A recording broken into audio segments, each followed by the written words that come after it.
I had to go to courts. And I had to stand in the courtroom, and then I remember actually the pastor of the church that I was going to at that time, he came to be there with me, to stand and represent on my behalf. And he began to tell the judge of how much of a good kid I was at church and how much I did no wrong. And I remember the judge said, "You're lucky that you have this man standing with you on your behalf."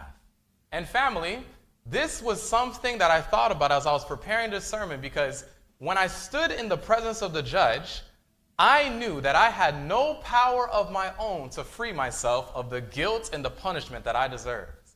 And family, in Romans chapter 3, looking at verse number 19, it says that every person who's under the law, when you stand before the law, every mouth is closed. Because no matter who you are, no matter what your background is, no matter how good you may think you are, if you examine the law closely, every single one of us are guilty before God.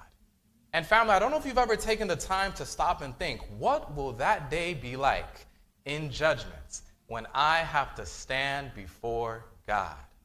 And the Bible says God will bring every work into judgment, every secret thing, every good deed, or every bad. So no matter what it is, whatever the thought is that we thought, or whatever the deed it is that we did that no one else knows about, all of us are going to have to hold account for it.